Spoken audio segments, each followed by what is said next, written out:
Então, irmãos queridos, que a paz de nosso Senhor Jesus, sempre presente nessa casa,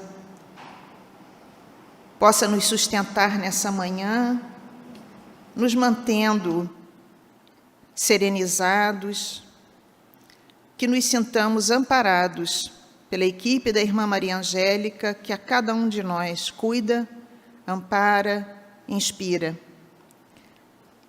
O estudo de hoje, lembrando que nós estamos no mês de setembro, que é o Setembro Amarelo, que é o mês em que nós buscamos abordar o tema do suicídio, e o tema é da valorização da vida, fazendo apenas uma parte de que nós não vamos julgar ninguém, nada, absolutamente. Que o nosso objetivo aqui é buscar ajudar a todos aqueles que conhecemos, a nós mesmos, que estão com pensamentos suicidas. Se cada um de nós puder ajudar na prece, pelo pensamento, nós já estaremos nos unindo à equipe de Maria, que na espiritualidade é o Espírito doce, amoroso, que se fez mãe de toda a humanidade e que é a cuidadora especial de todos aqueles que se suicidam. Então, vamos nos unir em pensamento a Maria, dirigindo a ela esse estudo, dirigindo a ela o nosso sentimento, se conhecemos alguém que se suicidou, se temos contato ou sabemos de alguém que está pensando em suicídio, vamos envolver essa pessoa durante esse estudo, nessas vibrações, com Maria, Mãe amorosa de Jesus. Então, o capítulo 5 do Evangelho segundo o Espiritismo, que fala bem-aventurados os aflitos, aborda o suicídio e a loucura. E nesse capítulo, não só Kardec trata do assunto, como os espíritos dão mensagens muito significativas para todos nós. Porque ali nós vemos que o maior antídoto contra o suicídio é a fé, a confiança no futuro. Aquele que tem fé verdadeira, enraizada no seu coração, na sua mente, aquele que confia que a vida continua, a vida futura, portanto, a vida do espírito como verdadeira, esse não pensa em suicídio. Porque quem tem fé confia no Pai. E o Espiritismo nos traz esse antídoto de forma muito racional. Nos faz lembrar que, mediante qualquer problema, qualquer situação, se nós tivermos serenidade, nós estaremos confiantes de que tudo passa, de que aquilo vai passar, de que tudo que nós vivenciamos tem um fim útil, porque a nossa encarnação é útil em Deus. Então, vamos dar uma sequência no estudo que está no Evangelho, lembrando que a doutrina espírita, os espíritos nos dizem, nos dá coragem moral. Mas por que ela nos dá coragem moral? Porque ela muda a nossa perspectiva com relação à vida material. A doutrina espírita muda a nossa relação com a matéria, o nosso entendimento de que essa vida é passageira, de que a verdadeira vida é a vida do espírito, e de que o espírito necessita de conquistas morais. Essa visão real da vida material nos traz a coragem moral, porque o espírita sabe que tudo passa. E essa certeza que a doutrina nos dá, nos traz fortaleza nos abalos que todos nós passamos. Ninguém que reencarna na Terra, mundo de provas e expiações, tem uma vida tranquila, morninha, sem abalos. Todos nós passamos por abalos, pois que são os abalos que nos despertam a fé, que nos fazem lembrar que nós temos um Pai. Quando nós passamos por uma dificuldade, nós nos tornamos mais maleáveis à dor do outro. Porque nós começamos a perceber que todos sofrem. E que o sofrimento de um não pode se comparar ao sofrimento do outro. Porque cada um tem uma estrutura. E nós temos que respeitar aqueles que têm a estrutura mais frágil. Mas a certeza de que com Deus nós conseguimos superar qualquer dificuldade. Então, queridos, aquele que sabe que o sofrimento é passageiro, lembram daquela imagem do aquário que nós usamos no encontro de Jesus? Que tinha um aquário cheio de peixes e tinha um dando um salto para um aquário com a água limpinha, ele estava indo para uma nova perspectiva. É assim que nós temos que ver esses peixinhos como sendo as confusões da nossa vida, e que existem momentos que nós temos que sair dali, na certeza de que melhores dias virão, e dar esse salto mental, saindo desse plano material, dessa visão materialista das confusões, e nos ligando em águas tranquilas, que só encontramos junto a Deus, através de Jesus, de Maria, da irmã Maria Angélica, do nosso espírito protetor, daqueles com quem temos afinidade espiritual. Mas temos ainda a necessidade de nos ligar nessas situações. Eu aqui pus umas imagens que eu vou me lembrando do que eu quero falar. Essa imagem agora é a imagem de um homem encurvado com várias pedras nas costas. Ele traz várias pedras. Então é como se ele levasse o peso do mundo, típico de quem não crê na eternidade, típico de quem se desespera mediante o problema. É típico de quem é esmagado pela situação que é passageira das aflições. Então, este homem, ele está totalmente curvado. E quando nós nos deixamos encurvar pelo problema, quando o problema se torna maior do que a nossa esperança na vida, do que a fé em Deus, do que a vida que nós temos, quando o problema se torna maior, é porque a nossa fé é vacilante. E é aí que, esmagado pelos problemas, sem o entendimento de uma vida espiritual, essa pessoa acha muito natural acabar com a vida, eliminar os problemas. Acabando com a minha vida, eu jogo essas pedras que pesam nas minhas costas fora. Eu vou acabar com tudo e pum. Num segundo, uma decisão infeliz e extermina a vida que foi programada com antecedência na pátria espiritual, com tanto amor, com tanto carinho, pelos nossos benfeitores espirituais, com a permissão de Jesus, que nos permitiu aquele gênero de vida, aquele gênero de prova. Mas, quando nos deixamos esmagar pelas provas, parece tão natural, acabar com a vida.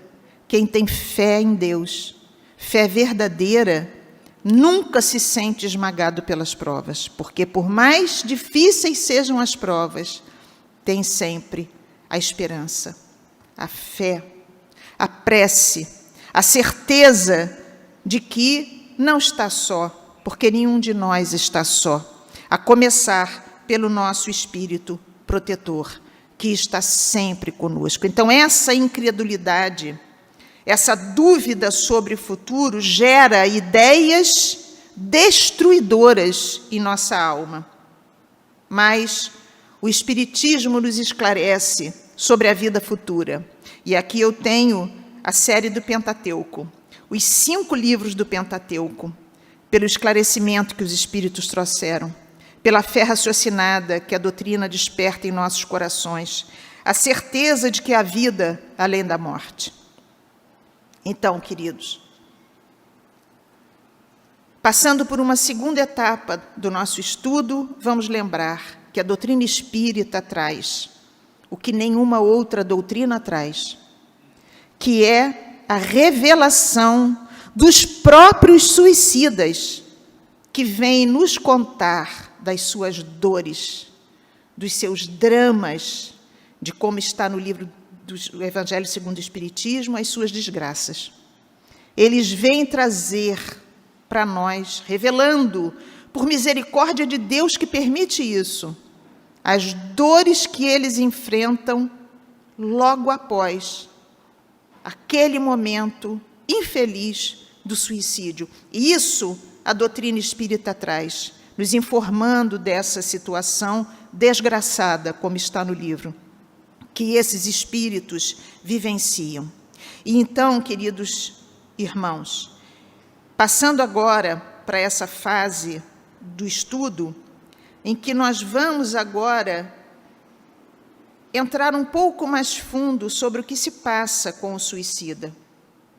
Na verdade, nós não vamos contar nenhum caso, que a nossa mente não se povoe com nenhum caso. Eles estão na literatura espírita, estão no livro Memórias de um Suicida, no livro Os Relatos de Suicidas, tem vários livros contando. Ivone Pereira, no livro Recordações da Mediunidade, o suicídio dela mesma e encarnação anterior, naturalmente.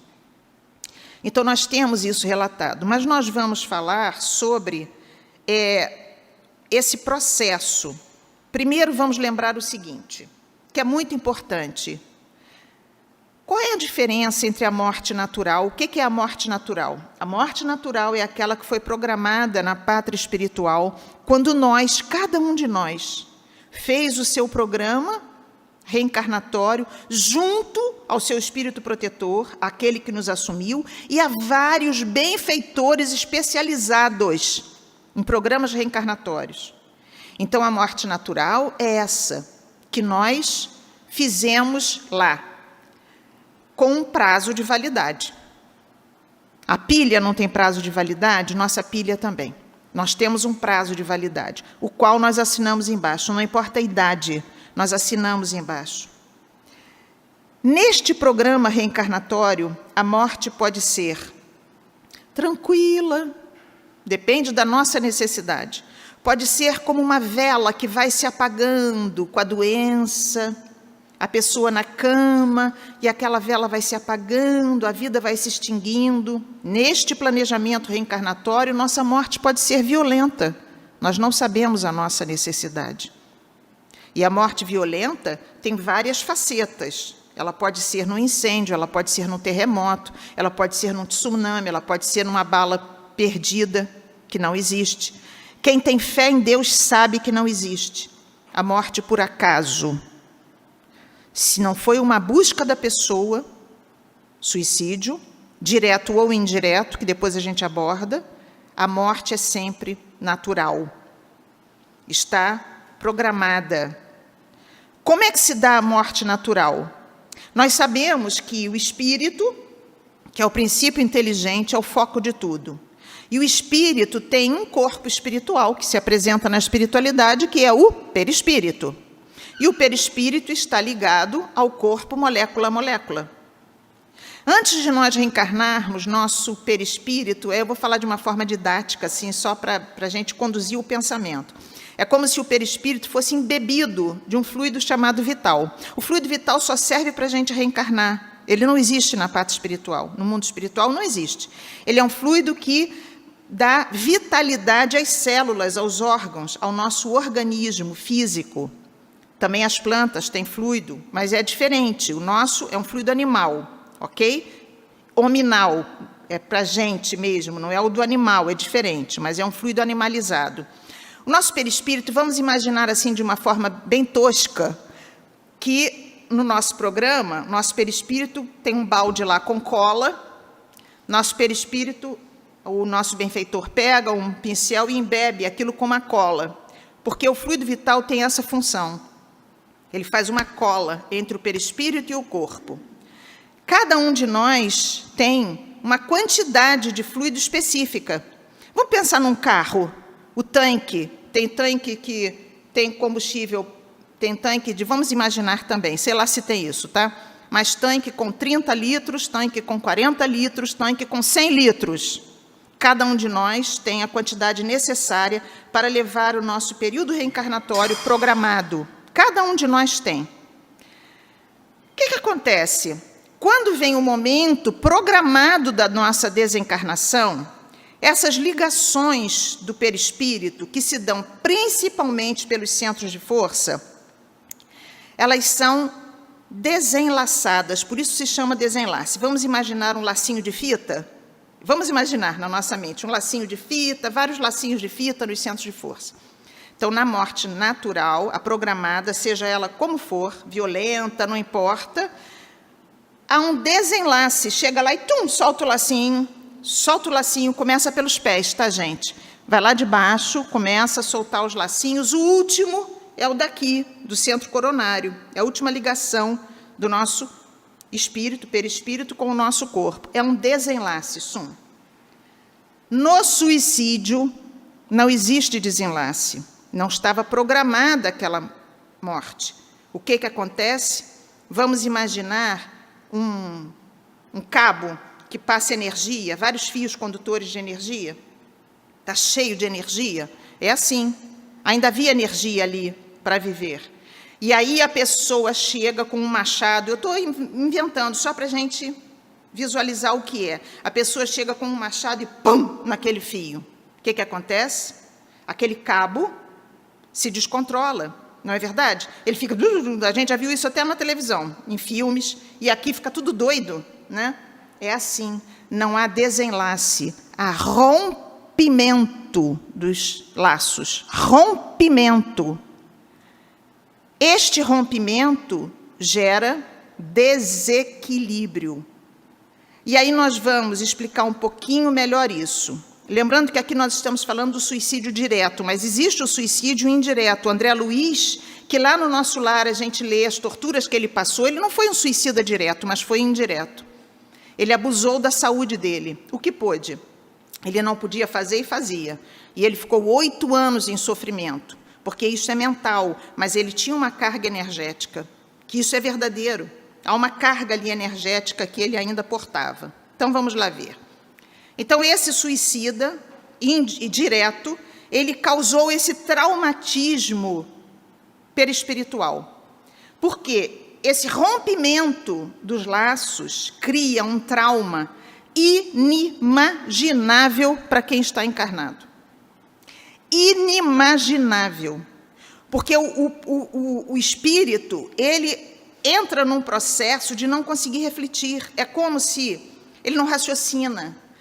E a dor é tanta, é tão amarga, que eles vêm nos trazer os relatos para nos dizer: sempre tem solução.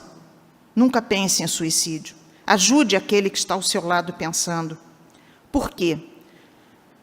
Na morte natural, todos nós, quando desencarnamos, passamos por uma, digamos, antecâmara, como chama a Ivone Pereira. Ela chama de antecâmara. Então, nós vamos daqui para essa antecâmara. Por que nós vamos? Porque ali, os nossos órgãos, para não irem apodrecendo, eles conservam um pouquinho do fluido vital. Nessa antecâmara, a gente, com a ajuda do espírito que nos ajuda, os nossos benfeitores, nessa antecâmara, que normalmente o espírito está adormecido, fazendo lá as suas reflexões do passado, que a vida passa toda, né? Para que se registre no nosso subconsciente e a gente guarde a experiência para as próximas encarnações. O espírito não esqueça, não vai esquecer, né? Mas nessa antecâmara, ali se queimam esses últimos fluidos. O Emmanuel nos diz que em torno de 72 horas. Nessa antecâmara existem espíritos que vão ficar minutos. Existem espíritos que vão ficar horas. Existem espíritos que vão ficar dias, meses, anos. O que é essa antecâmara?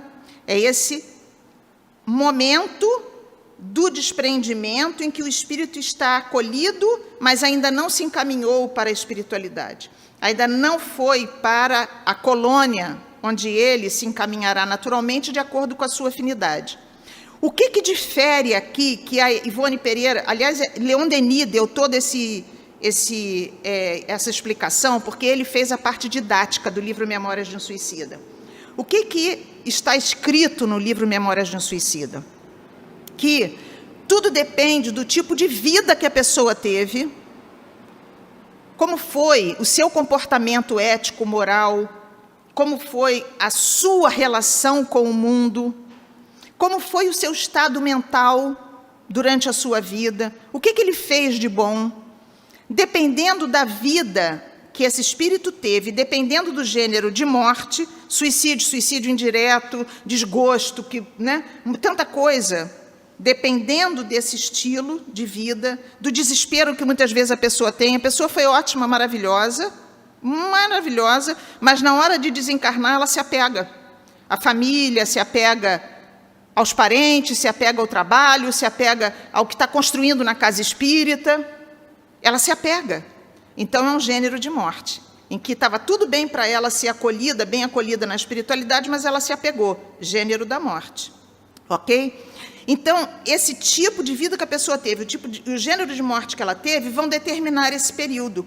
E muitos vão gastar esse fluido que resta e ali se manter, ficando pela terra, entrando em zonas abismais trevosas, se juntando pela sua necessidade mental, fluídica, de querer continuar a vivenciar a matéria, se juntando aos encarnados. Se esses encarnados já estão com tendências de desânimo, de depressão, vão atrair espíritos que passaram por desânimo, depressão. Por que nós estamos dizendo isso? Porque tem solução. Porque tudo tem solução. No caso do suicida, então isso é a morte natural, tá? Que vai variar ao infinito pelo gênero de vida e morte que a pessoa teve. No caso do suicida, não tem jeito. O suicida, segundo está no livro Memórias de um Suicida, ele vai estagiar nessa antecâmara o tempo que faltava, em estado de profunda perturbação, o tempo que faltava para completar a sua vida na Terra. Então, vamos dizer que ele ia viver 100 anos. Ele se suicidou com 80. Ele vai ficar ali 20 anos. Isso é rígido? Não. Ali está que, geralmente, vai passar esse tempo que faltava para ele desencarnar. Então, nós entendemos a dificuldade que o suicida passa. Por que o suicida fica, como está nos livros, recordando o momento da sua morte? Vocês imaginem alguém que deu um tiro na cabeça. Aquele momento de dor, de sangue jorrando, de desespero, a vida não continua, porque a primeira coisa que o suicida percebe é que a vida continua, então é uma tremenda decepção dele, que ele queria acabar com tudo, não acaba e só piora a vida dele, só piora. Então, imagine ele recordando isso o tempo todo, o tempo todo, o tempo todo, o tempo todo. Por que isso? É fácil a gente entender, tá, gente? Vamos lembrar de casos e casos que a gente já leu, já ouviu, de pessoa que amputou a perna e que sente coceira no pé, que já não tem mais. Alguém já ouviu isso? Que amputou o braço e que sente cosquinha na mão, que está sentindo os dedos. Né? Quantos casos já aconteceram de pessoas na guerra que amputaram as duas pernas, acordaram, se levantaram, porque sentiam a perna, levaram um tombo, não tinham mais a perna. Porque ali ainda tem uma repercussão magnética, porque esse fluido é eletromagnético. Então, ali ainda tem uma repercussão magnética. Agora, imaginem isso em todo o corpo, não localizado, em todo o corpo. É um desespero. É um desequilíbrio, é uma dor profunda. E isso se repetindo, se repetindo, se repetindo, enlouquecendo aquele irmão que cometeu o suicídio. Então, queridos, a situação do suicida é muito, muito, muito grave. Muito, muito, muito grave. Então, nós temos que sempre focar na ajuda para quem se suicidou na prece. Por quê? Os espíritos nos dizem, está lá no livro Recordações da Mediunidade, Charles fala isso, para Ivone Pereira, que a única coisa que pode acalmar o suicida é a prece misericordiosa, caridosa, que se faça para esse irmão que cometeu o suicídio. É a prece, não tem jeito. Porque ele vai passar por dificuldades. E o Camilo Castelo Branco, no Memórias de um Suicida, diz uma coisa linda, que quando ele estava naquela antecâmara, que todo mundo leu o livro, vê que foi um sofrimento horroroso nas cavernas, né? Que é para onde se projeta a mente, essa antecâmara, não quer dizer que seja uma câmara, né? Não é assim, ainda mais que foi um suicídio. Toda aquela dor que ele sente, ele não recebia prece nenhuma. Mas tinha tanta gente orando por ele, que assim que ele termina esse prazo e é acolhido no Hospital Maria de Nazaré, que é quem acolhe os suicidas, através de uma equipe imensa de trabalhadores no mundo inteiro. Existem colônias no mundo inteiro que acolhem os suicidas para que eles se recuperem, programem suas novas reencarnações, estudem, se refaçam. O que ele disse? Que uma das primeiras coisas que aconteceu foi que ele começou a receber aquela prece. É como se fosse guardado numa caixa, aquelas preces que fizeram para ele. E ele disse que quando aquelas preces chegaram para ele, ele via os rostos que tinham feito prece. Ao mesmo tempo que ele tinha gratidão imensa pelas preces, ele falava: eu não conhecia ninguém. Eu não conhecia ninguém. Não era nenhum amigo, não era nenhum parente, eu não conhecia ninguém, mas as preces chegaram como um bálsamo para ele. Quem eram essas pessoas? Aqueles que gostavam da literatura dele.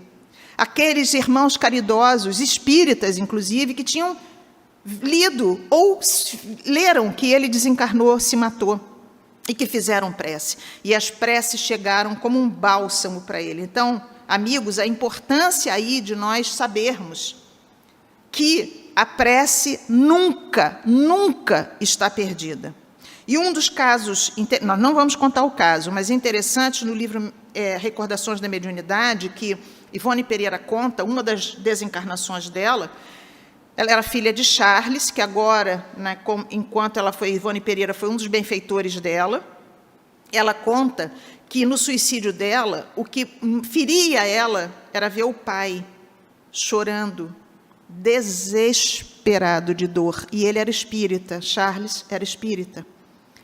O desespero da dor dele, que arrasou o coração dela.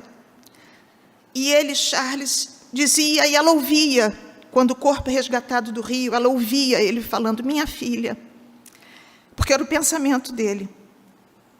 A dor dele por saber que ela ia passar, numa próxima encarnação, por dores lancinantes, pelo que ela tinha causado ao coração dele. Então, queridos, a situação é muito séria, porque o suicida elimina a própria vida, mudando todo o seu programa reencarnatório feito com tanto carinho, com tanto amor, mas ele altera a vida daqueles que o amam, que estão à sua volta, altera completamente. Então, nós precisamos orar muito por esses irmãos. Cada vez que eu leio, ou se eu sei de algum caso de suicídio, eu oro muito por esses irmãos, porque precisam muito de prece, muito.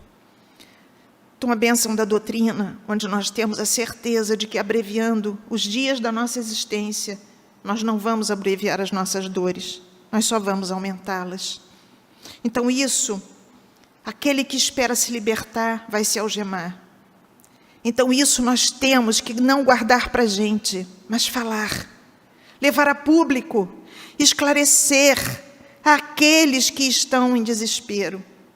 E principalmente porque nesse plano que nós estamos de transformação da Terra, de mundo de provas e expiações para a regeneração, que é um mundo, porque o suicídio é típico de provas e expiações. O suicídio é um reflexo brutal do mundo de provas e expiações. Isto não interessa, sair do mundo de provas e expiações e entrar no mundo de regeneração não interessa aos espíritos trevosos, aos espíritos que não querem o bem, aos espíritos vingativos, não interessa. Então, o que eles fazem? Atacam vigorosamente os mais frágeis. E se esses mais frágeis não se fortalecerem, acabam entrando, caindo nas insinuações, caindo nesses convites nefastos que esses irmãos fazem, induzindo a quem está ali ao suicídio. Então, queridos, nós temos que...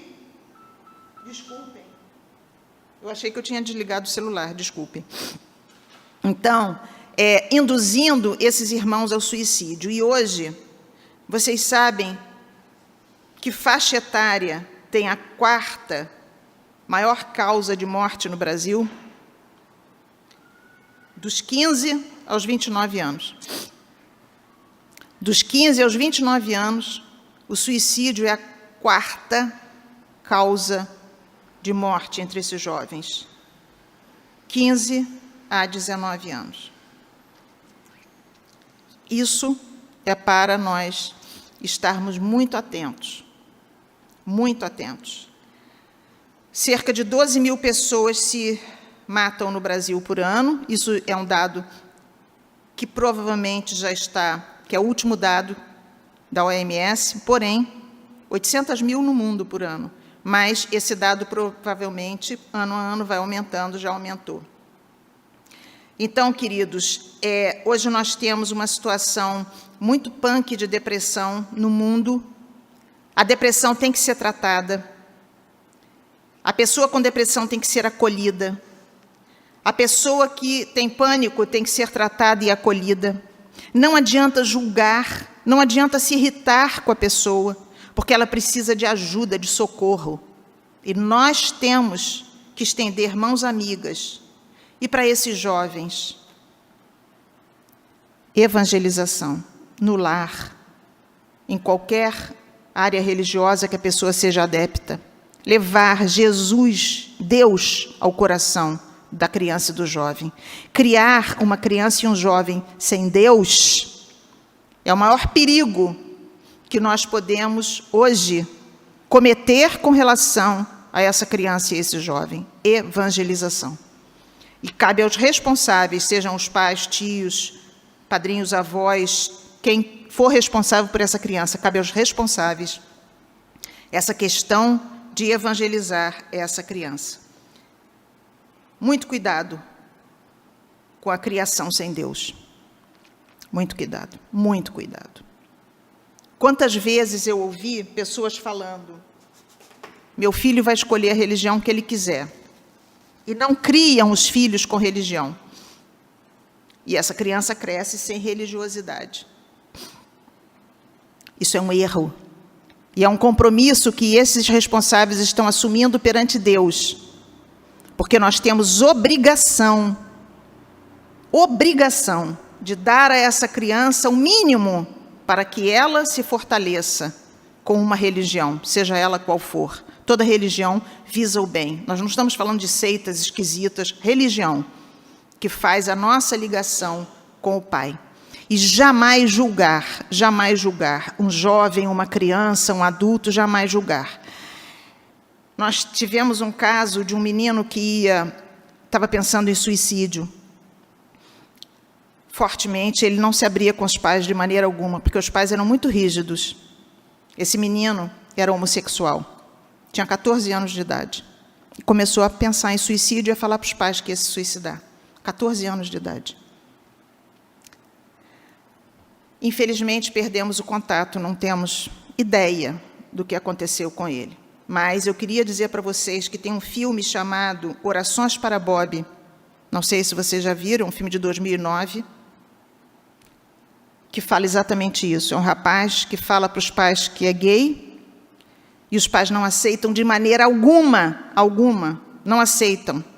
E começam a negar a situação dele, e ele começa a entrar num desespero, ele amava profundamente os pais.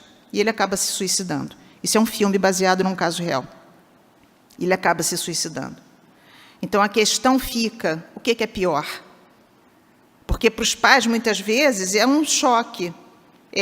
Puxa, não era isso que eu desejava para o meu filho? Porque tudo depende da cabeça dos pais. Mas o que é pior? Então, tomar muito cuidado com isso. Nós estamos citando isso pela quantidade de casos de pais que não aceitam os filhos nessa situação. Então, isso é para nós pensarmos e repensarmos. Questões de depressão, hoje, pelo menos 5% da população brasileira tem depressão, que representa 10 milhões, mais de 10 milhões de pessoas.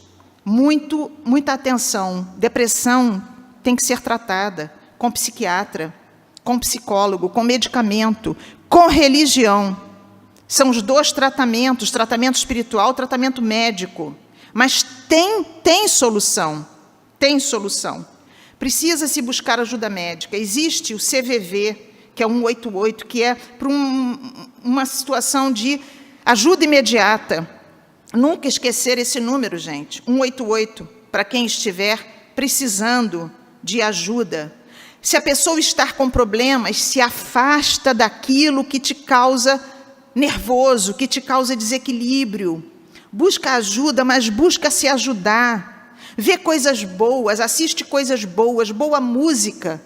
Alegria, traz alegria para o teu coração. E se a pessoa achar que não consegue, consegue, porque Deus é Pai.